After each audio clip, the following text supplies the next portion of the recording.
Good morning. Behind me is a forklift I just purchased. Being working on military trucks.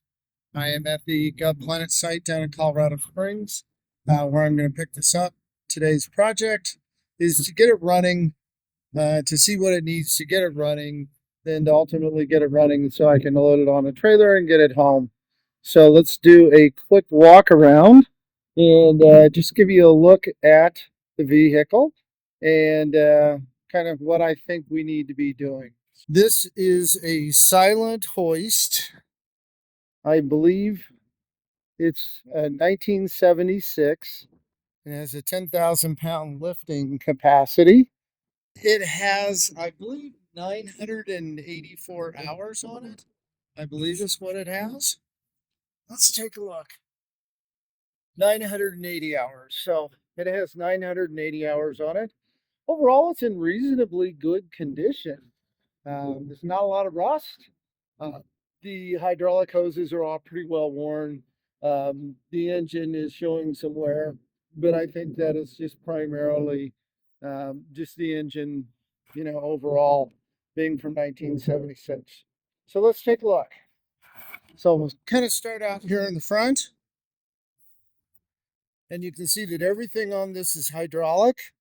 So the forks move back and forth hydraulically, also up and down. This is a two-stage hydraulic or a two-stage forklift. So I want to say that um, this will probably go up about 8 feet in the air. That's just a guess on my part. Also, I'm not sure exactly yet what it weighs, so that's part of the process of figuring out how I'm going to get it home is understanding how much it weighs. So the controls on this, kind of hard to see um, what this is, but this is the lift up and down. Up is pulling the lever down this way. Down is that way, the lift. This is the tilt, and then this is shift left and right, and this is spreading in and out. Once again, I'm not an expert on these. This is the first one I've ever owned.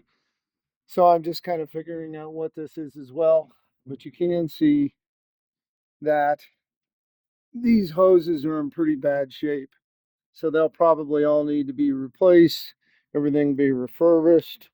So this is a inline 6-cylinder engine. It's a Ford 300 cubic inch. They made a lot of engines back in the 60s and 70s. Some of them went in their trucks and their vehicles. Some of them went in industrial applications. And from what I've read, the ones are in the industrial applications that they actually have a heavier forged crank. So this is actually should be a really good engine.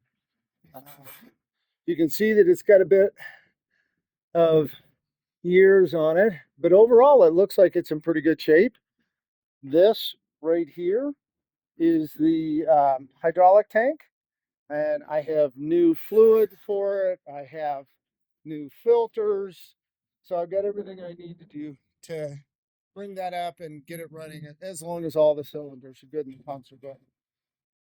And then this is the distributor side, power steering reservoir, obviously oil filter. This is the hydraulics, 6-cylinder. I don't know if it's got fluids in it, so that's what I'm going to do next is get started on that. And you'll see down here, there's nothing here. That was a gas tank. The gas tank has been removed, or well, it was hit, and so I removed it. And it's actually at my shop at home, and I'm going to try to bring that back to life. But for today, I have a temporary, it's actually a plastic marine tank that should work just fine. So with that said, let's go ahead. I'm going to set the camera up over here on the side. Let's get started and start seeing what's wrong with it. All right, well, to get this started, let's see if there's any oil in it. And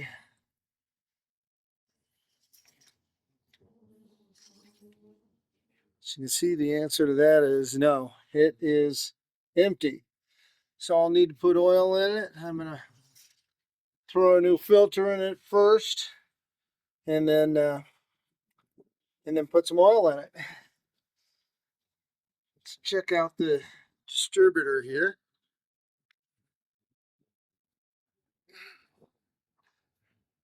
The distributor cap actually looks like it's in good shape. There's just a little bit of corrosion on it, which I'll get that off. And it looks like it's got a solid state points on it, which is good. The plugs look fairly new.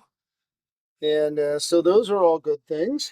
And then the final piece is really to get a fuel tank on it, get it full of fluids, and then get a battery in it. I shouldn't say the final thing, but kind of the next steps. Get fluid in it, turn it over, get the fuel in it.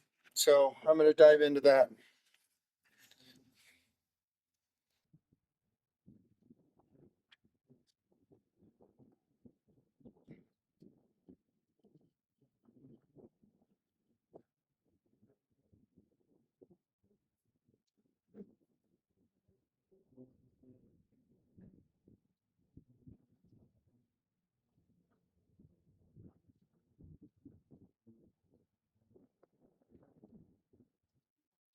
One nice thing about these older engines is that they're really easy to work on.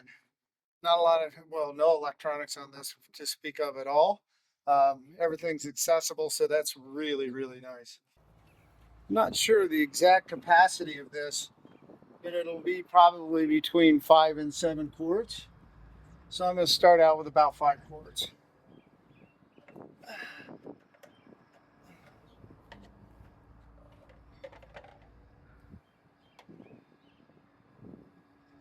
Not exactly an ideal setup for pouring oil.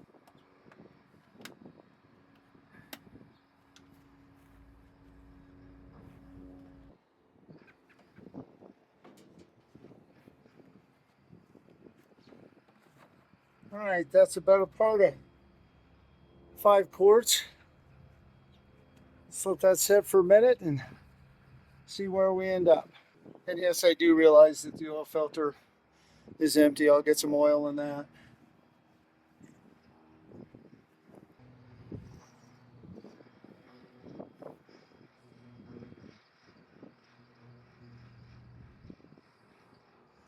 Looks like it is at the full mark.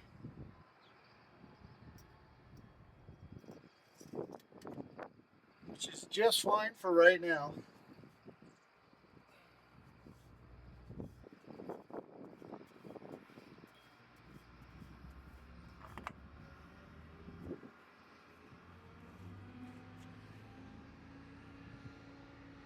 I'm trying to get a little bit of oil in this just to get the engine started. Of course, with the filter being put on sideways, I'll get some that'll spill out, so I got to try to do this with the least amount of mess.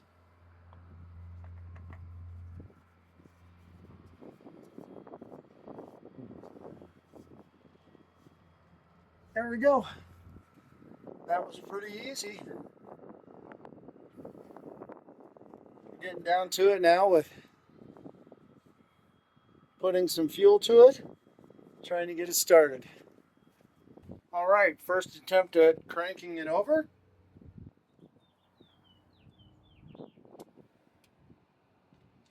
Okay, they don't have any power, and I'm going to assume that the battery cables are good, and then I need to open this up and get the ignition turned on it. And once I do that, I should be in pretty good shape. So I'm going to go get that done.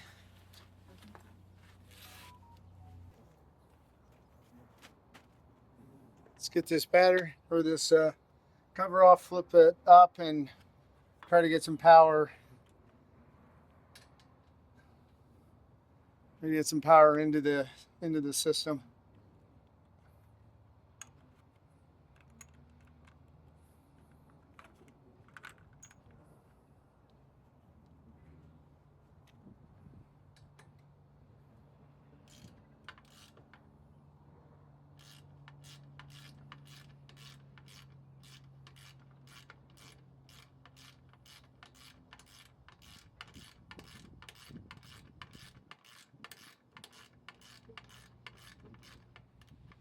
There might be a key here someplace, but it's pretty simple to replace that ignition key.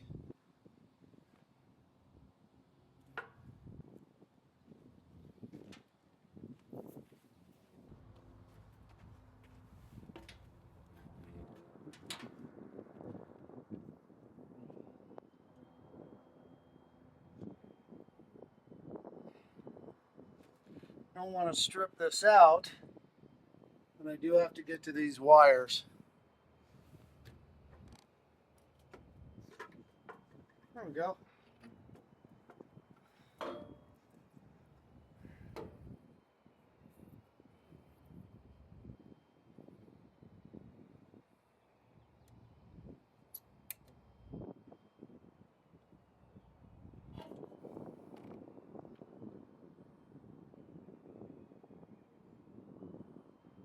Well, I did not bring another ignition switch, but hopefully I can get this running.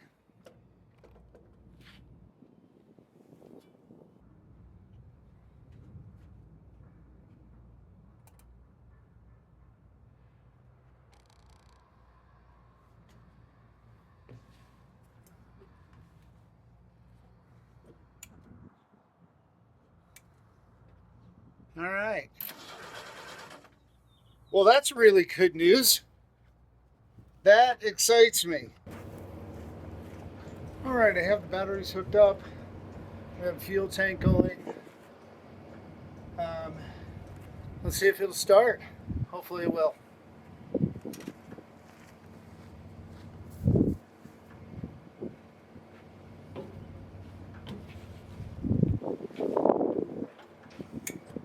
Here it goes.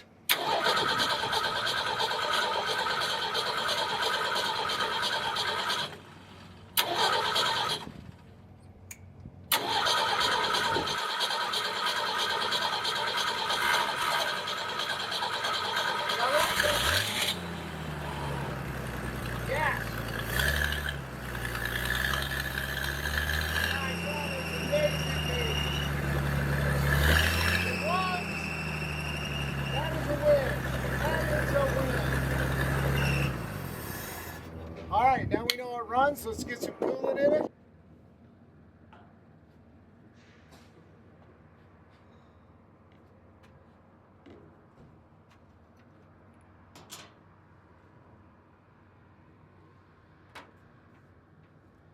See how good I am at hitting a target.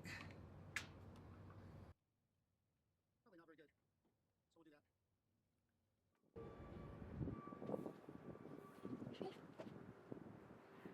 that. Ha! A little bit bigger stuff than I thought. Okay, just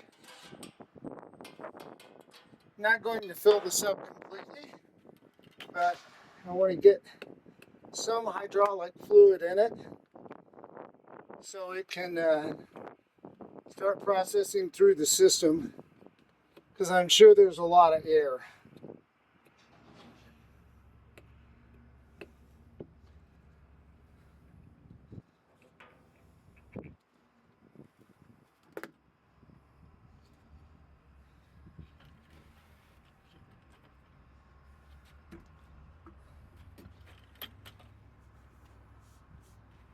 This is going to make a mess, so let's just get a funnel in it.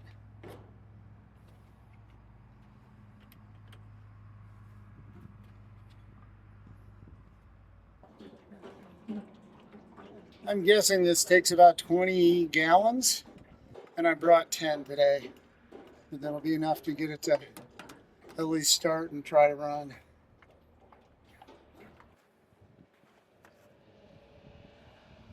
First 5 gallons, don't see any leaking.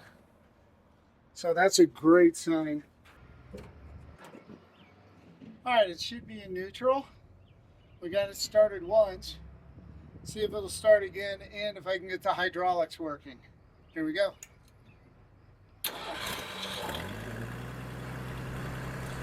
If you look above the gas tank, you'll see a hydraulic leak or some fluid coming down.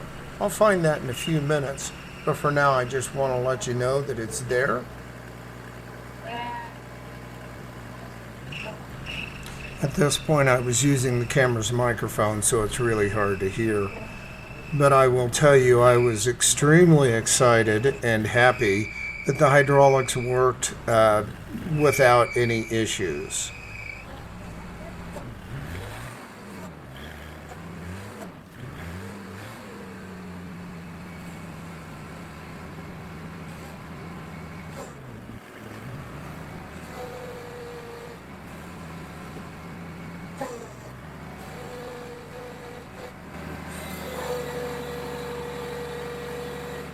That's so good. Really excited. Set up. Check everything. Get my truck. I'm going to go around and I'm going to check everything. I'm going to move my truck. And then let's see if this thing actually drives. Okay, well, I've got it to run. We've got the hydraulics working. But there is a hydraulic leak down here, or overflow or something, that I'm going to try to figure out now, see what's happening there. And then I'll try to move it. And we'll just kind of keep taking steps and go step by step and just get it to the point where we can get it on a trailer and get it home.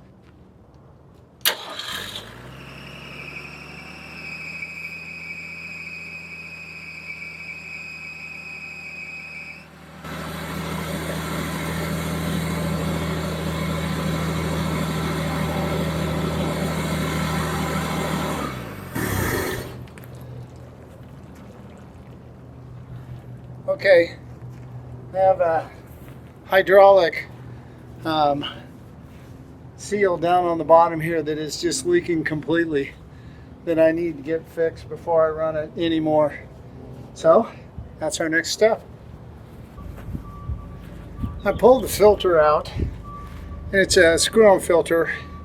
It's got a cup with a screw on the bottom of it. The filter goes inside of it, and from what I could tell, where that cup seats up into the filter receiver, it wasn't set right. So I'm hoping, cross my fingers, that now that I've done that, it will actually seal up for me this time. If not, it's going to require a little more investigation. It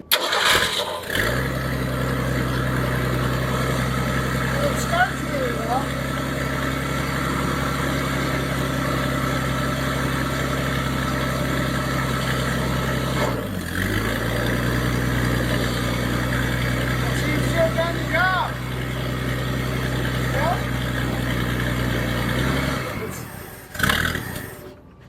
Well, that wasn't really good. We'll have to check that.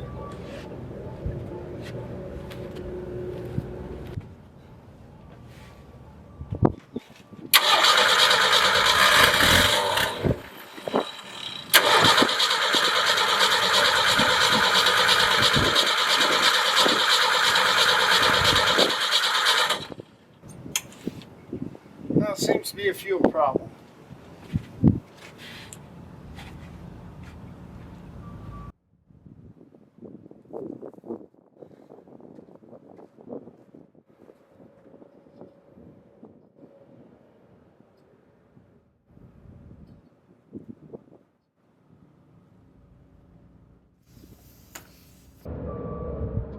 Right in.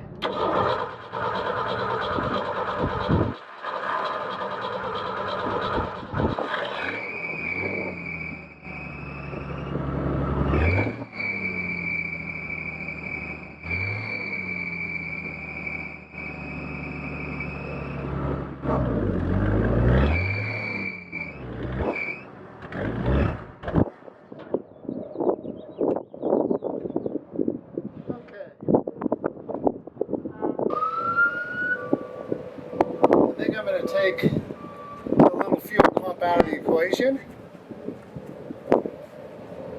and just run the fuel line down to the carburetor. I'll get that done and come back. Alright, time to see if it moves.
All right, that's a win. I believe I just need more hydraulic fluid in it. I just put 10 gallons in. So I'll go get more fluid and we'll run it on that.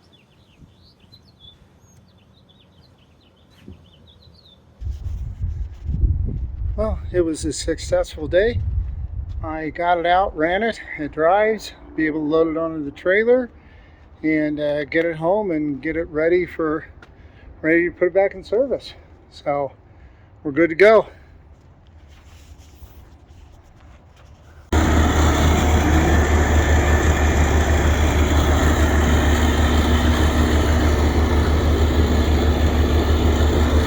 Well, she's on her way home.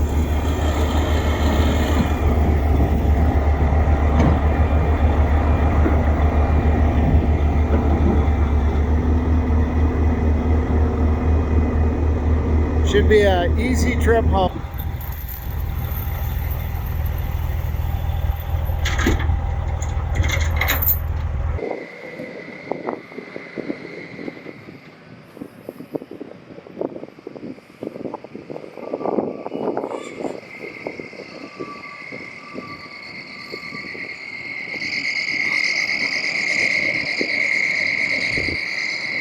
And it's heading home.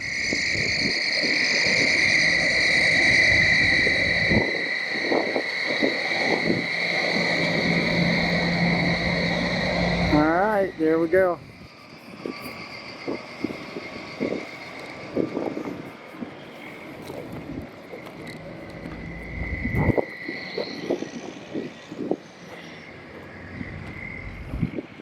And that off in the distance is Pikes Peak, which is west of Colorado Springs, 14,000 foot peak. Well, finally got the forklift loaded and on the road, as you can see, but there were some problems that we had to deal with before we got it on the road. One of the problems was the fact that I had no brakes. So the only way to stop it was to throw it into forward or reverse, the opposite direction I was going. The other issue that I had was the only way to get it started moving was to run it full throttle. Well, both of those issues will be taken care of in future videos, so you'll see more about that. But the final issue we had getting it loaded up was the trailer that I originally reserved was too tall on the removable gooseneck. So they had to bring the trailer that you saw in the video, and that took a couple of hours. So all in all, it was a pretty long day to get this thing loaded, and a number of days prior to that to get it to the point where it was running. Overall, though, I'm very happy with the purchase. I'm excited about it. There will be multiple videos on bringing this thing back to life and getting it running, and there are a number of challenges along the way, but it's a blast getting this thing running, and I'm looking forward to putting it into service. Hopefully, you'll join me for the journey of getting it running, and remember, don't be afraid to get out there and get your hands dirty and try something new. Have a wonderful day, and hopefully you'll like and subscribe.